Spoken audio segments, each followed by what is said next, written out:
As most of you might know, Mel Gibson's career hasn't quite recovered from all of the scandals he was hit with a while back. It was around that time when I reviewed The Beaver, and despite the hate that Mel Gibson's earned for himself, I gotta say, I liked his performance in that movie. However, the movie was a box office disaster. But here comes another movie starring Mel Gibson that seems much more aware of who most of his fans are and what they want. I honestly didn't think I would even bother to see this movie, but the trailer completely sold the movie to me. I'd even recommend you watch the trailer just for the fun of it. But now, on to the movie itself. Get the Gringo is a tense crime movie that follows one man's journey through a Mexican prison. The American criminal, played by Gibson himself, starts the movie by driving his getaway car over the Mexican border.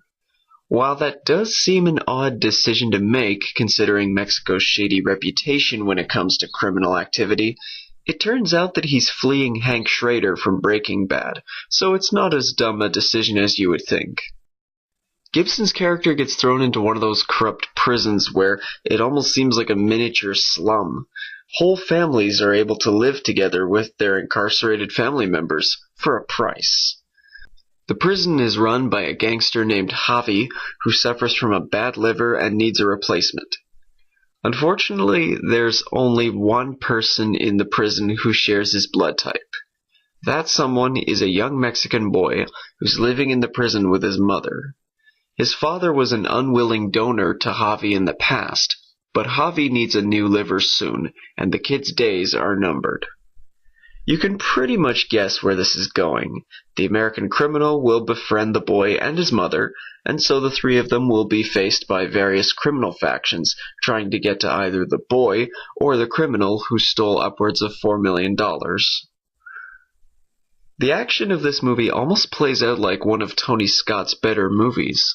We get multiple gunmen arriving at a scene only for them to shoot at each other rather than their shared targets. The violence and gunplay are bloody and fast-paced, just like anything out of a good action movie. Both Mel Gibson and director Adrian Grunberg show just how adept they are with this material, and we get some surprising cameos throughout the movie. Get the Gringo is not Mel Gibson's best movie, but considering that he wrote, acted, and produced this movie, I would say it's definitely a success for him.